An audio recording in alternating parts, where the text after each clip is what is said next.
Es-tu fatigué de subir des attaques spirituelles, de prier, jeûner, pleurer, mais sans jamais voir de vrais changements?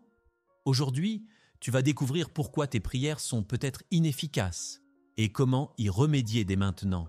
Je vais te montrer comment prier avec autorité, pas avec peur. Tu apprendras les mots que l'ennemi ne supporte pas et surtout, la posture spirituelle que tu dois adopter pour qu'il ne t'approche plus jamais. Alors reste bien jusqu'à la fin, car ce que tu vas apprendre peut transformer ta vie spirituelle pour toujours. Abonne-toi maintenant, clique sur j'aime, partage cette vidéo à quelqu'un qui a besoin de victoire et commente « Jésus est Seigneur » pour propager la vérité. Tu pries, tu jeûnes, tu pleures et pourtant rien ne bouge. Tu parles à Dieu avec sincérité. Tu verses des larmes en espérant que le ciel s'ouvre, mais chaque fois, tu ressors de ce moment vide, frustré, sans résultat tangible. Est-ce que Dieu est sourd à ta prière? Certainement pas. Le problème n'est pas dans les cieux, il est dans la posture avec laquelle tu t'adresses à Dieu. Tant que tu prieras comme une victime, tu renforces sans le vouloir l'emprise de l'ennemi. Tu n'en as peut-être pas conscience, mais chaque fois que tu dis « Seigneur, protège-moi, sauve-moi, fais quelque chose », tu es en train de nier la puissance que Dieu a déjà placée en toi. Tu lui demandes de faire ce qu'il t'a déjà confié à travers Jésus-Christ. Regarde bien, Dieu ne t'a pas destiné à vivre comme un mendiant dans la prière, mais comme un ambassadeur de son royaume. C'est toute la différence entre implorer et déclarer, entre subir et dominer. Et tant que tu ne fais pas ce changement, tes prières, aussi sincères soient-elles, resteront inefficaces. Voici la racine du problème. L'ignorance spirituelle. Tu connais peut-être les versets, tu as entendu les prédications, mais si tu ne comprends pas qui tu es en Christ, tu n'as pas encore compris ce qui te donne accès à la victoire. Le manque de résultats dans ta vie ne vient pas d'un manque de puissance de Dieu, mais d'un manque de connaissance de ta position spirituelle. Ainsi parle la parole dans Osée 4:6, « Mon peuple est détruit parce qu'il lui manque la connaissance. » Tu vois, ce n'est pas le manque de prière, ni même le manque de foi qui détruit, c'est le manque de révélation. Et l'ennemi le sait. Il sait que tant que tu restes dans l'ignorance, il peut continuer à opérer dans ta vie, même si tu vas à l'église chaque dimanche, même si tu jeûnes, même si tu pleures à genoux pendant des heures. Tu n'es pas appelé à mendier. Tu es appelé à exercer l'autorité que Christ t'a transmise. Le plus grand piège, c'est cette fausse humilité, celle qui te pousse à rester passif, croyant que c'est de la sagesse de ne pas trop oser. Résultat, tu récites des prières sans pouvoir. Tu attends que Dieu intervienne alors qu'il attend que tu te lèves en son nom. Regarde ce que Jésus dit en Jean 14:12. « En vérité, je vous le dis, celui qui croit en moi fera aussi les œuvres que je fais, et il en fera de plus grandes. » Tu comprends maintenant?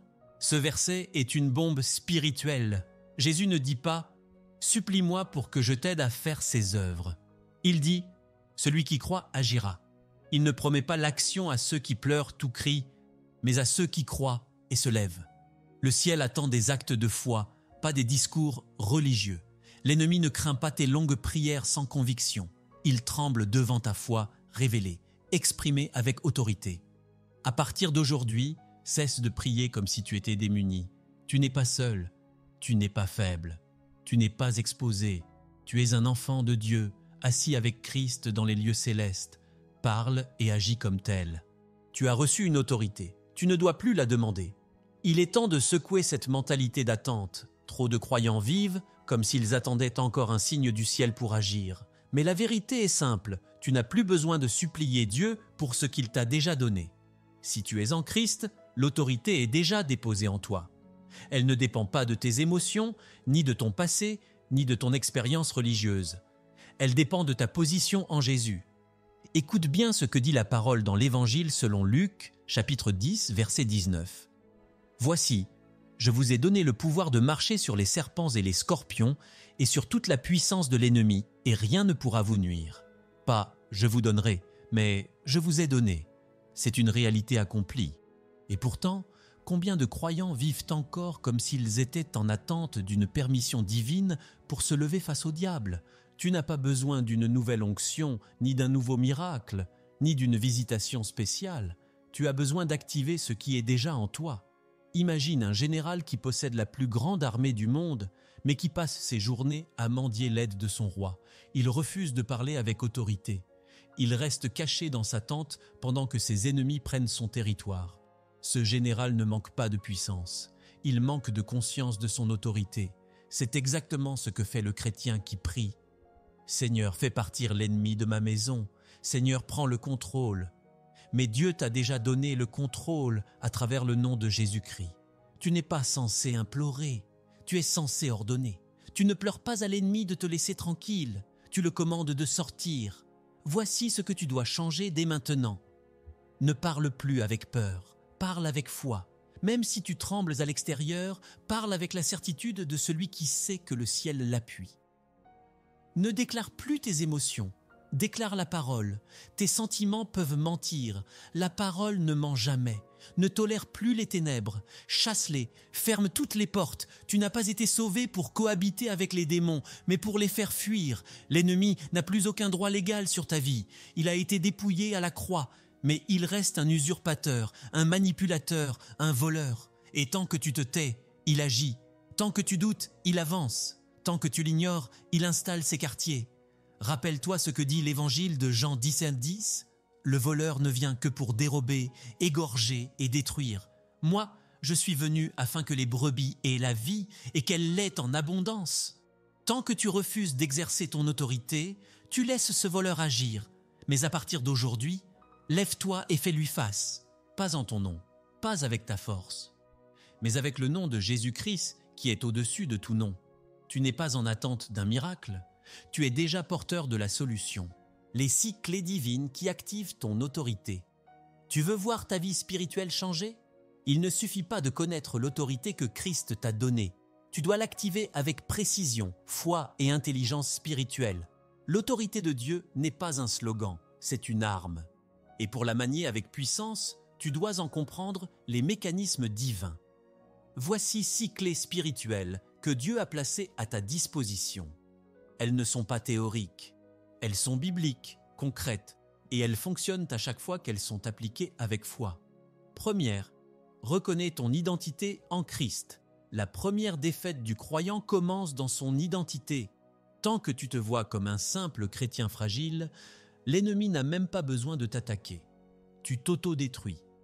Mais dès que tu comprends qui tu es en Christ, les choses changent. Comme le déclare la parole dans 1 Pierre 2,9, vous, au contraire, vous êtes une race élue, un sacerdoce royal, une nation sainte, un peuple acquis. Tu es plus qu'un croyant du dimanche. Tu es le représentant officiel du royaume de Dieu sur la terre. Ton autorité commence quand tu acceptes ton statut royal. 2. Exerce ton autorité déléguée, tu ne combats pas avec tes propres forces. Tu combats avec une autorité que Jésus t'a personnellement confiée. Elle n'est pas symbolique, elle est réelle. Dans Matthieu 10:1, il est écrit « Jésus, ayant appelé ses 12 disciples, leur donna le pouvoir de chasser les esprits impurs. » Et dans Marc 16h17, « Voici les miracles qui accompagneront ceux qui auront cru. En mon nom, ils chasseront les démons. » Pas besoin d'être ancien, pasteur ou prophète. Il suffit de croire. Troisième proclame la victoire déjà acquise. Tu ne combats pas pour obtenir la victoire. Tu combats à partir de la victoire que Christ a remportée. C'est une vérité capitale.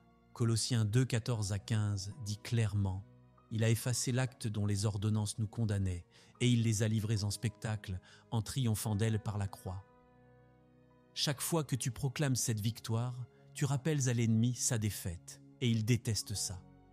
Quatrième, donne des ordres aux esprits impurs. Tu n'es pas appelé à discuter avec les ténèbres, tu es appelé à les commander.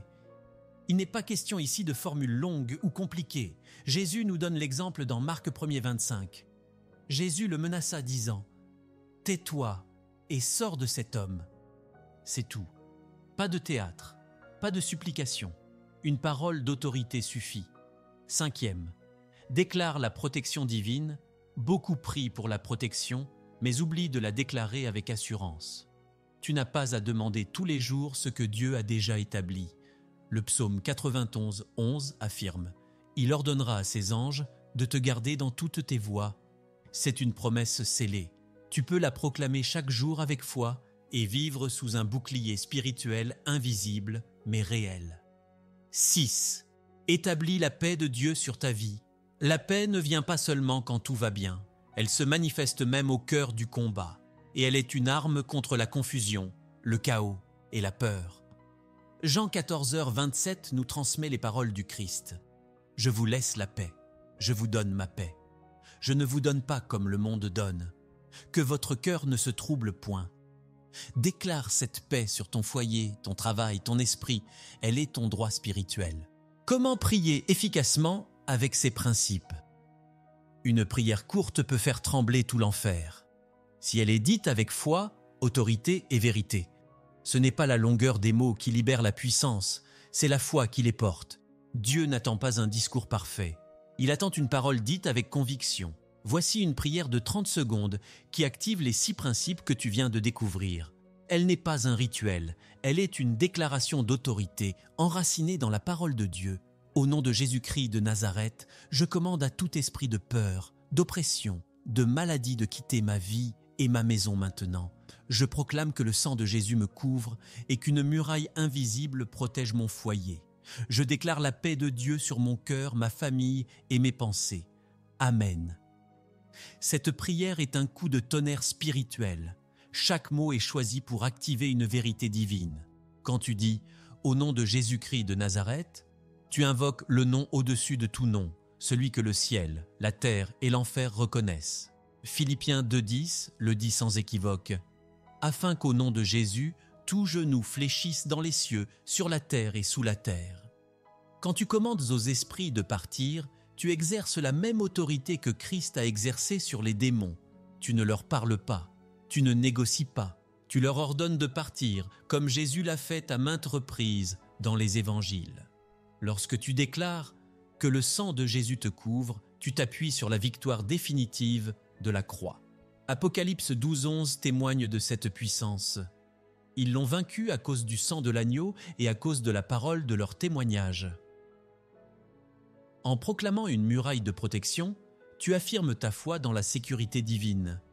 Ce n'est pas une image symbolique, c'est une réalité spirituelle qui fait reculer les ténèbres. Et en déclarant la paix de Dieu sur ton foyer, tu invites l'ordre divin à prendre la place du désordre. Cette paix n'est pas humaine, elle vient de Christ lui-même. Mais attention, cette prière ne fonctionne pas comme une formule magique. Elle n'est pas efficace si elle est récitée sans foi, sans conscience, sans sanctification. Tu dois la prononcer avec autorité, non avec doute. La dire avec foi, non par habitude. La vivre avec sainteté, pas dans le compromis. Car même si tu as l'autorité, le péché affaiblit ta voix spirituelle. Tu ne peux pas proclamer la paix de Dieu tout en entretenant volontairement la désobéissance.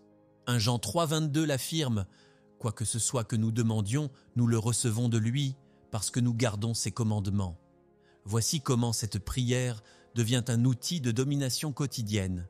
Récite-la le matin pour établir l'ordre sur ta journée. Répète-la le soir pour fermer toutes les portes ouvertes durant la journée. Enseigne-la à tes enfants. Leur foi est parfois plus pure que celle des adultes. Ils n'ont pas besoin d'avoir peur pour prier. Ils doivent apprendre à commander avec le nom de Jésus.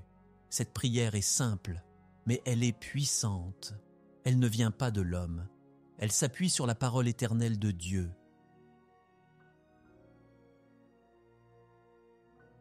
Pourquoi beaucoup échouent malgré la bonne prière? Tu peux connaître la bonne prière, la répéter chaque jour, la dire avec autorité, et pourtant ne voir aucun changement. Pourquoi? Parce qu'il ne suffit pas de dire les bons mots, il faut vivre selon les bons principes. Ce que beaucoup ignorent, c'est que la véritable puissance spirituelle ne repose pas seulement sur les paroles que tu prononces, mais aussi sur l'état de ton cœur, ton obéissance et ta constance. L'ennemi ne craint pas une prière dite sans conviction, sans foi ou sans sainteté. Il connaît trop bien les chrétiens qui parlent fort, mais vivent faiblement. Écoute ce que Jacques 5,16 révèle. La prière fervente du juste a une grande efficacité.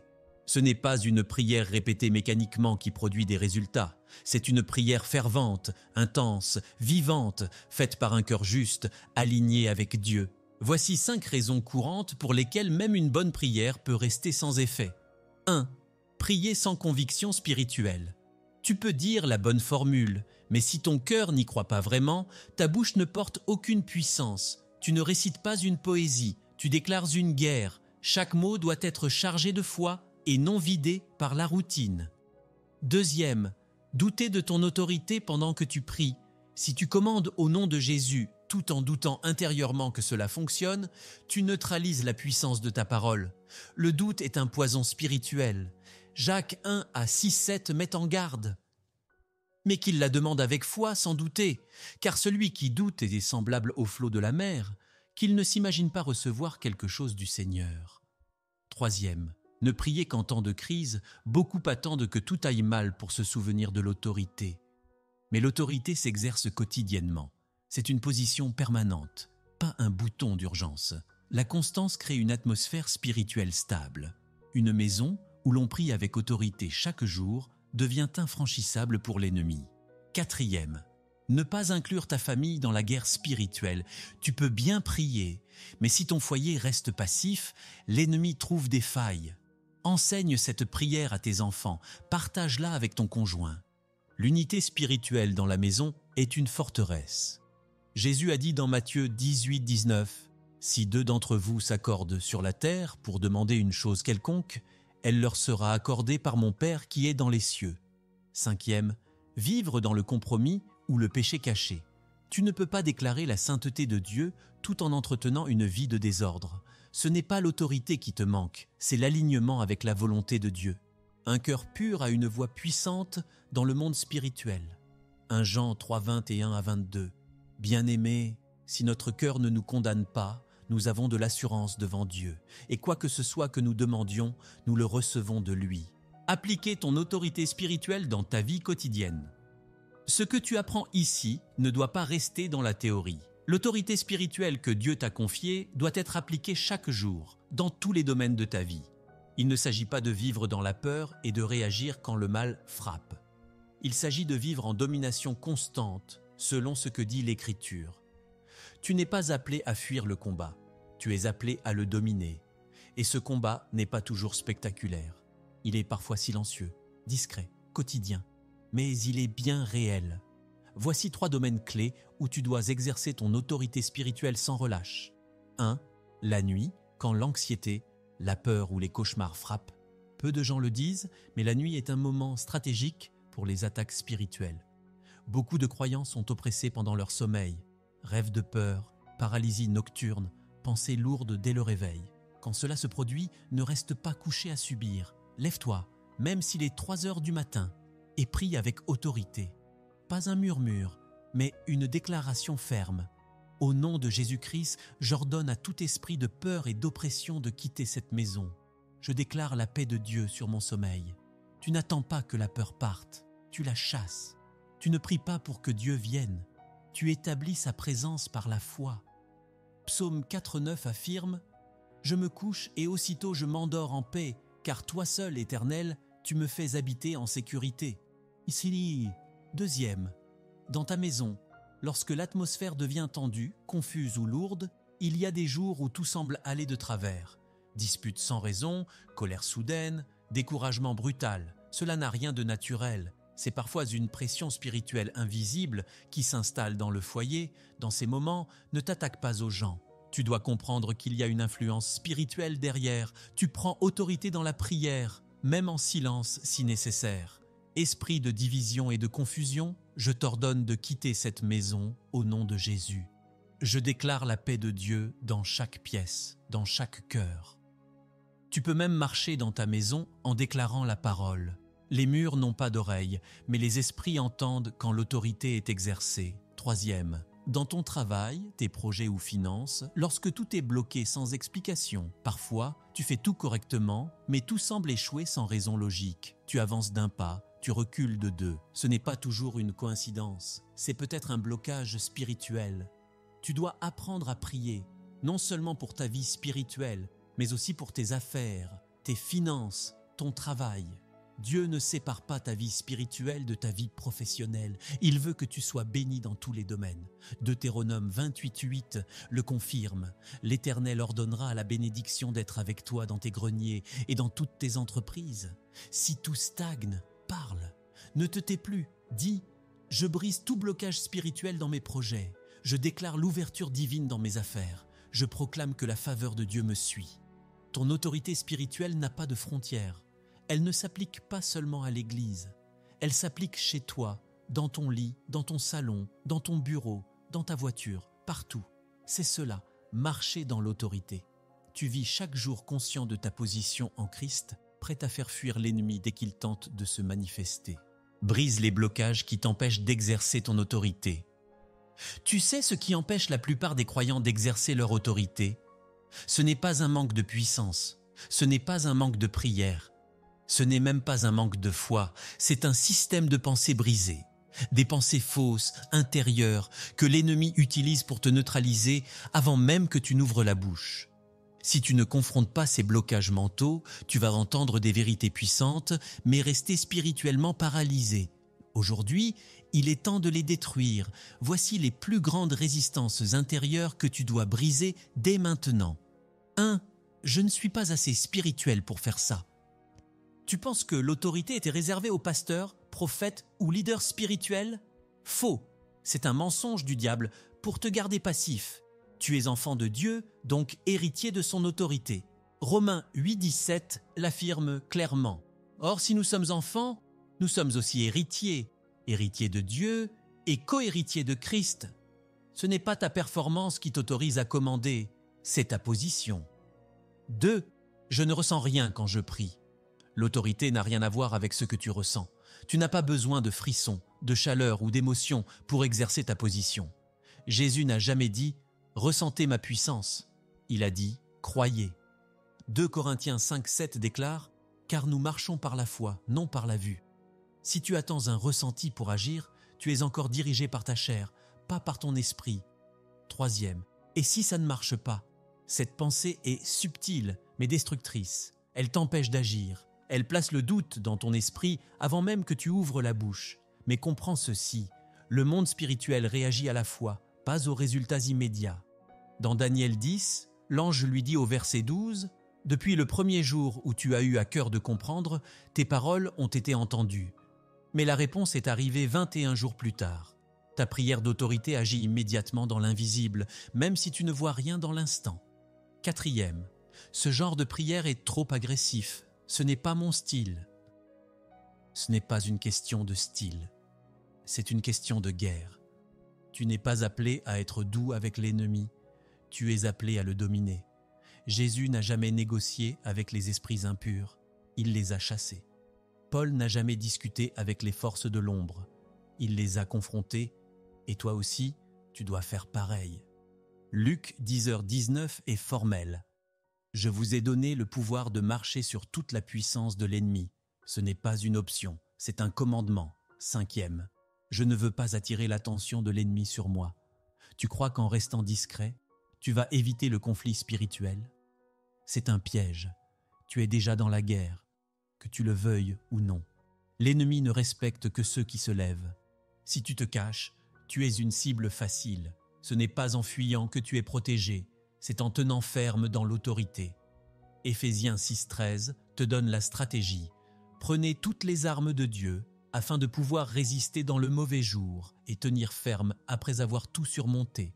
Aujourd'hui, tu dois briser ces forteresses mentales. Tu n'as plus le temps de douter, de reculer, de chercher des excuses.